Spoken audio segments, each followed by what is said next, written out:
So I recently had this question that was asked to me on Instagram, and it's how do I detect the tempo of a loop that has no drums in the background? And also, I just like making music, so it's a good excuse to chop up this record. I'm gonna be sampling Soundtrack from The Love Story. A lot of us have heard this, and most likely gonna get copyrighted for this one. I'm gonna be sampling this from vinyl. I got my record player right next to me. This is the Audio-Technica LP60, which is an awesome, affordable record player to pair up with any of your samplers.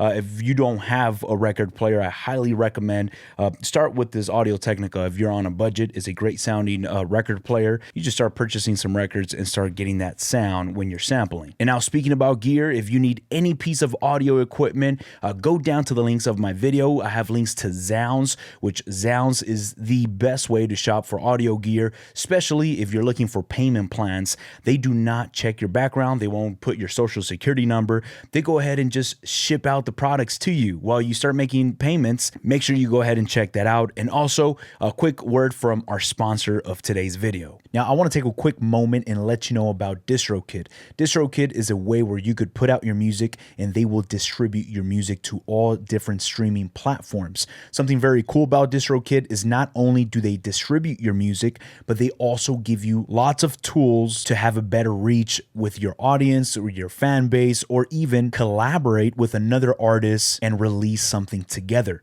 With the ability of being able to do splits, you're able to connect with other artists, work back and forth, release a track, and within the splits page, it will let you choose a percentage. If you guys want to go 50-50, go ahead and split your earnings through the splits page. So if you have not checked out DistroKid, go down to the link of my video, take a 7% off when you sign up using my link. So make sure you guys go ahead and check them out. Back to the video. All right, so right here I have a sequence. I actually have two drum breaks. One sequence is at 75 beats per minute, and I have sequence number 2 at 85 beats per minute. This is actually going to be very important because why we want to know the BPM of this loop is because we want to match it maybe to the drums that we have. What I want to do, actually, we're going to make it even more exciting because I have a drum break right here in track 1, sequence 1, and it's at 75 beats per minute. So let's say we have a drum break, 75 beats per minute. We have a record, we want to sample, we want to match these two. I don't go through this method myself when I'm making music. The reason why is because I chop up my records into quarter notes and I resequence, so the tempo to me never really matters as much. I never really pay attention to what's the BPM of this record that I'm gonna sample. Reason is because I chop it up and I resequence, I pitch up and pitch down. This time, I'm gonna keep it the same. I'm gonna just leave a simple loop. I hardly ever do that, but today we're going to do that just to match different tempos.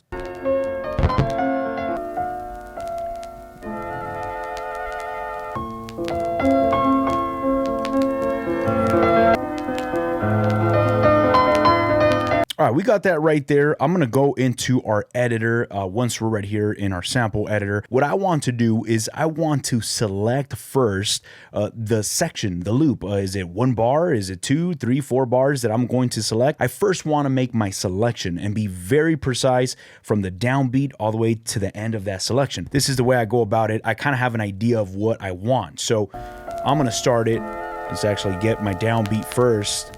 Right there. Boom. I'm just selecting that downbeat.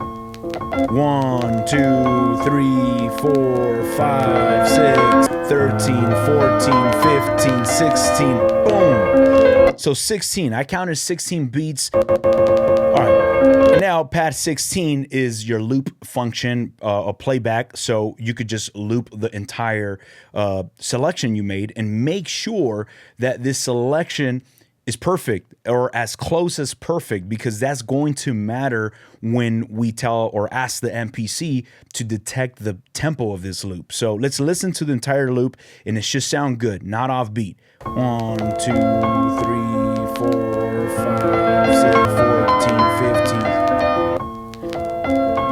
Yeah, there you go. So it sounds great. It sounds good. I like the loop. I'm gonna process this and discard so we have a perfect 16 beats, or is it 4 bar selection. So when you're saying, you know what, I don't have no drums to go bass off of, you are going to want to still be able to count the metronome, or you want to count the beats in your head, that's going to tell you the rhythm of the beat you're playing back. So what I'm going to do to know what the tempo is right here in my sample editor page, I go to process, and right here you could either double click this so you can see the different settings, or you could just scroll through and look for time stretch.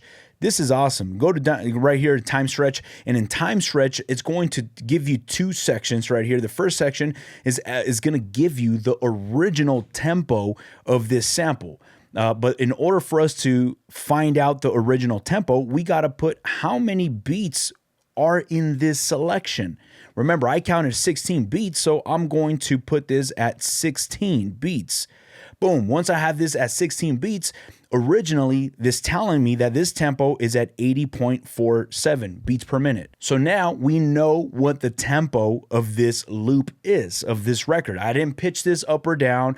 I didn't do anything to chop it up. I'm just getting the original loop, and it's at 80 beats per minute. Boom, there you go. That's how you find the tempo of a record or a loop that you're selecting. Now, what's really cool about time stretch is if this sample, it's at 80 beats per minute, but let's say my sequence or my drum break is at 75 beats per minute, they're not going to play in the same tempo. So my drums are going to be a little slower, the sample is going to be a little faster, but how could we match these two to play in the same exact tempo? I go back to my sample editor, and I'm going to go again to process, and in time stretch, I could time stretch this loop down to 85 beats per minute. As a matter of fact, I double tap that. I want to make this at 7500. Boom, hit do it.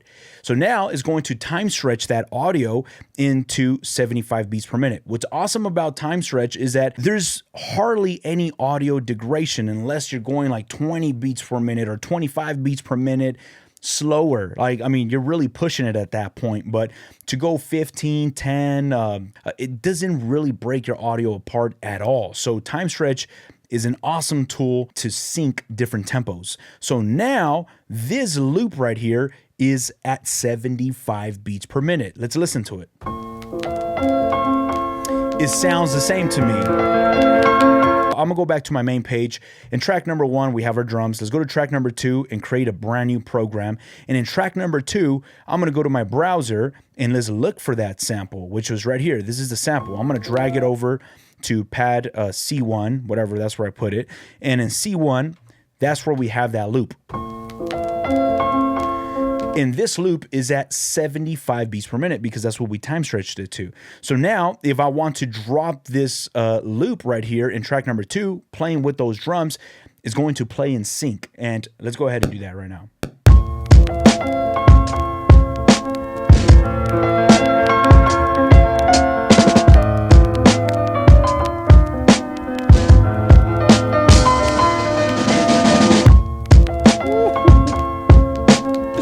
Yo, that's so cool. Now, I have not done this in a very long time where I just grab a loop, I sample it, and I keep it. You know, I always pitch up, I always slice it up because it's fun for me. I like that. But listen, there's some records that there's no rules to this, okay? So if you're thinking of doing something like that, there's nothing wrong with that, okay? So there's some records that just sound great. You don't want to mess with it. Like there's nothing you can do to it to make it better or to switch it up. It's just, this is what we want. Put a bass line on top of that or add something if you want to add something. And if you don't, just keep it the way it is. Most of my favorite work, my favorite production, I'll notice that it's so simple. It's just drums, bass, sample. There's nothing to it. I mean, you know, everybody's got a different flavor, different taste, but I'm a fan of just simplicity. I feel like those are my favorite beats. Now, real quick, if this is a lot of information that I'm going over right now, I have an MPC course from start to finish where I go over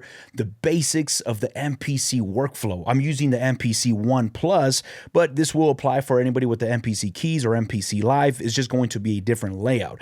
I go over how to browse, how to sample, the layout of your MPC, how to export, and I take my time going step by step. It's 4 hours plus. And also, if you want to check it out today and want to just make payments, I do have payment options, so make sure you check these settings right here if you want to pick it up and start watching it today. All right, so let's actually move over to sequence number 2. This one's at 85 beats per minute. This is a very simple process. I'm taking my time, I'm explaining it, but I'm gonna move a little faster. Let's sample another record, and keep in mind, if you are part of this sample sharing program, I will be releasing this sample chop program at the end of this video, so make sure you go to the community tab to get these samples. I sample off of vinyl, so if you want to load up these sample chops that I'm providing for you guys, just put this on your SD card, put it in your MPC-1, MPC-X, MPC Live, and start following along, or just start chopping it up into your own flips. Let's actually listen to another record right here,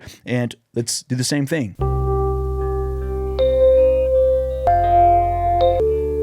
All right, so we have this other sample. Man, this one sounds really, really nice. Again, I'm gonna do the same thing. I just wanna get the downbeat of this. 1, 2, 3, 4. I had an idea of where this stopped at 16 beats. Okay, let's process this, and let me discard everything to the left and to the right. Now we have our 4-bar selection right here. I'm gonna go to process, and let's go over to time stretch. Once we're in time stretch, hey, look, we'll put it at 16 beats because there's 16 beats in that selection. And it's funny enough, is actually the same tempo as this other record that we were just listening to. I mean, it's a coincidence. I was actually hoping this was at a different tempo, but it would have told us right there. But yeah, it's at 80 beats per minute. This time I want to time stretch going up to 85 beats per minute. So I'm gonna go to the new tempo and I'm gonna put 85. And now it's going to time stretch this at 85.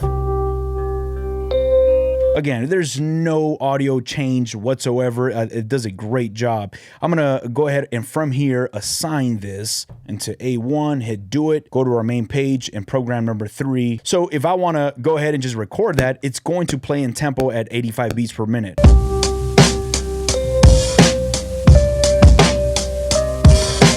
Oh, that is so cool, man. I'm gonna tell you guys right now, I feel this is awesome. I don't do these loops because, again, like I mentioned before, I like to chop it up and recreate my own sequence. But sometimes, and I'm filming this video right now, and as I'm filming this, I could think in my head, like, you know what, this is a very simple thing to do. I'm going back to the basics. This is sounding great. Now I could go into track number 3 and push it a little further. And I mean, we could add our own bass. Let's go to...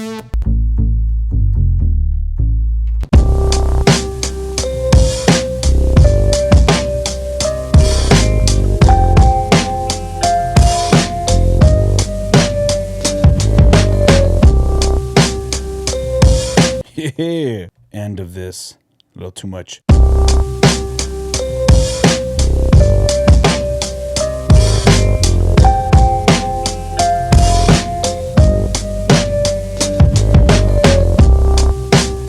Oh man, that is so cool. I go to track number 4.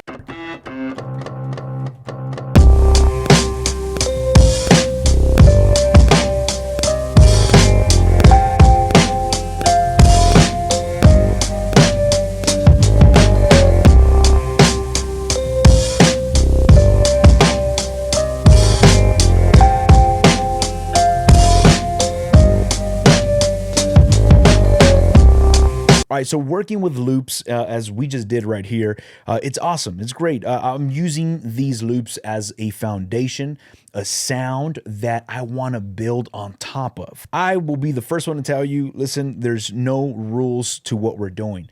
Do not let anybody in the comment section or in forums or anybody that's talking to you telling you that's not allowed or this is cheating or this is not the way to do things. Don't let that get to you. If you're just getting started with samples and you're using loops, rock with whatever it is that you're using. Me, I'm huge with vinyl. That's what I sample. I don't really sample off of YouTube. I don't like that. It's a personal preference of mine, but I never, ever will tell somebody, don't sample from YouTube, it's cheating. No, work with whatever's at your fingertips. I get it. Not everybody has a record player. If you have YouTube, if you have your phone, if you're using splice loops or sample pack loops, rock with whatever you have at your fingertips. Build off of that. Get comfortable with your method, get comfortable with your workflow, and continue to develop, explore new boundaries that you've never tested out. So this is what it's about. Explore your creativity. Don't let nobody give you rules. All right, so I don't want to get too deep into that topic. I really had a good time doing this. I have so much fun chopping up records. I can do this all day long. So thank you so much for hanging out with me. I hope you got something out of this video. I'll catch y'all on our next video. Peace.